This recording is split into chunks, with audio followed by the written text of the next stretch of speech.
मामला चल रहा है पिछले हफ्ते से, फर्जी प्रमाण पत्र, स्थायी प्रमाण पत्र जो बन रहे हैं, इसको लेके एसएसपी ने भी काफ़ी बात उठी थी।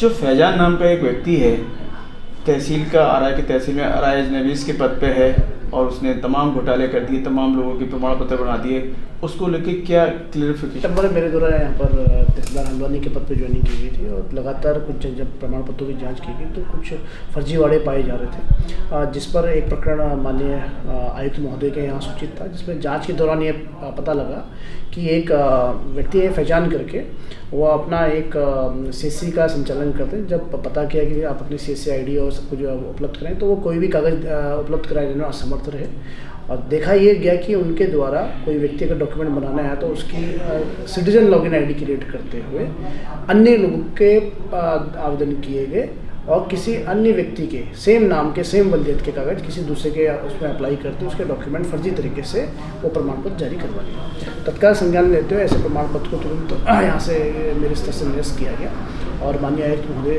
द्वारा भी इसमें निर्देश दिया, जिसमें मैंने एक तहसील स्तरीय एक समिति का गठन किया है और जिसका वेरिफिकेशन एक जो तहसील में जो भी हमारे आरआई निवेश और अन्य दस्तावेज लेखक और स्टाम्प वेंडर्स बैठते हैं, इन सब का वेरिफिकेशन किया जाएगा, कौन यहाँ पर बैठ रहा है, क्या इनके आदेश हैं और तत्काल ही इसमें वेरिफिकेशन करते हुए अगर कोई अवैध रूप से बैठा हुआ पाएगा तो उस पर कार्रवाई की जाएगी।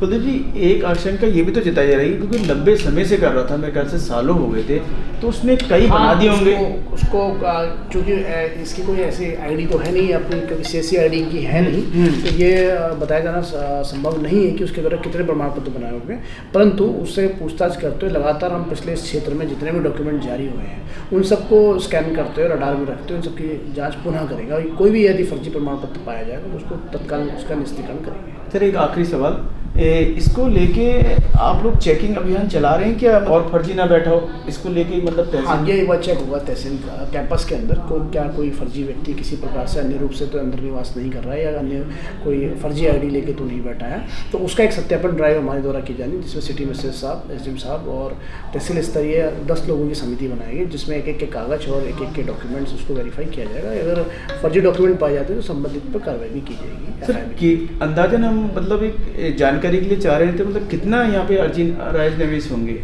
अलग अलग हैं, उसमें अलग अलग विवरण है। स्टाम्प वेंडर्स का जो विवरण है वो हमें ट्रेजरी से मिल पाता है, जो बैठे हैं कैंपस है उनका ट्रेजरी में ही है। उसमें अलग अलग, किसी की संख्या 100 है, किसी की संख्या 80 है, किसी की संख्या 90 है, तो वो सब वेरीफाई करते हुए देखना पड़ेगा।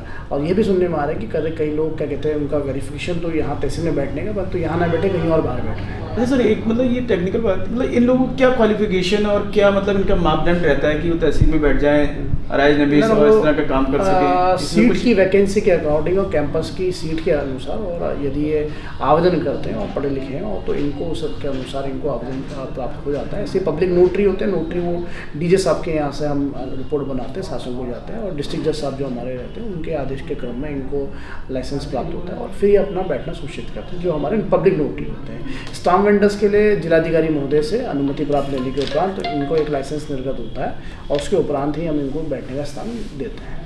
फिलहाल इन लोगों की चेकिंग अभियान आप जल्द शुरू करने जा रहे हैं? मतलब संभवतः आज से ही हम इसको आज से। ठीक सर, डीएम साहब के लगातार अभी बीच में निर्देश जारी हुए थे, डीएम रयाल जी जिन्होंने आते ही सबसे पहले निर्देश दिए थे, जितने भी बड़े डिफ़ॉल्टर हैं शहर में खासकर और बड़े डिफ़ॉल्टर, उन पर शिकंजा कसा जाए, उनका नाम सार्वजनिक किया जाए, और उसको लेके क्या प्रक्रिया चल रही है एज ए तहसीलदार आपसे?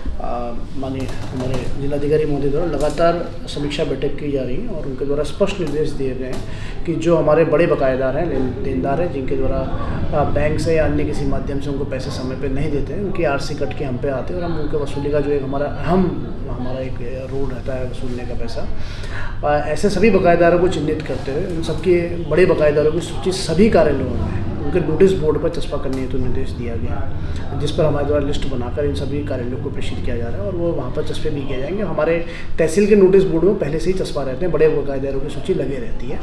ऐसे बकायेदारों जो लाखों से बड़े हैं, 1 लाख से बड़े बकायेदार हैं, इनकी सूचना हम दे रहे हैं और समय समय पर हमारे द्वारा वसूली के जो अन्य मापदंड है, कोर्ट से एक्शन लिए जा रहे हैं, जैसे कभी किसी को गिरफ्तार करना है, उसकी लैंड का अटैचमेंट करना है, उसकी नीलामी करनी है, तो तत्काल जिलाधिकारी महोदय द्वारा हमको निर्देश दिए गए, जिसमें अभी एक नीलामी हमारे द्वारा नवंबर 2025 में ही रखी गई है।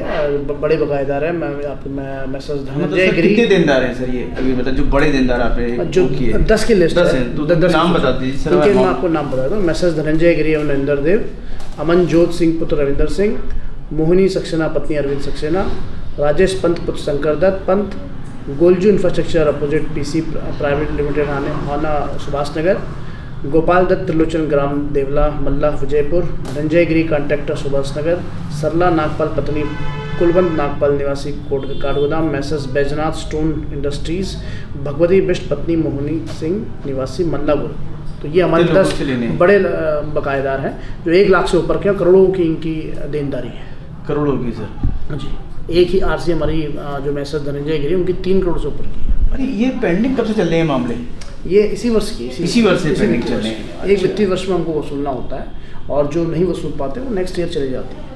फिलहाल ये भी नए हैं? ये तो सारे नए सारे। साथियों, अभी हमारी तहसीलदार कुलदीप जी से बात हुई और लगातार प्रयास जारी हैं। डीएम के आदेश के बाद तेजी आ रही है। फिलहाल ये 10 लोगों की लिस्ट है जिसमें करोड़ों रुपए हैं लेने। एक ही व्यक्ति से 3.5 करोड़, दूसरे व्यक्ति से 1.5 करोड़, इसी तरह की तमाम लिस्टें देख सकते हैं आप। और इसको लेके आज हमारी बात हुई है। बने रहिए खबर संसार के साथ।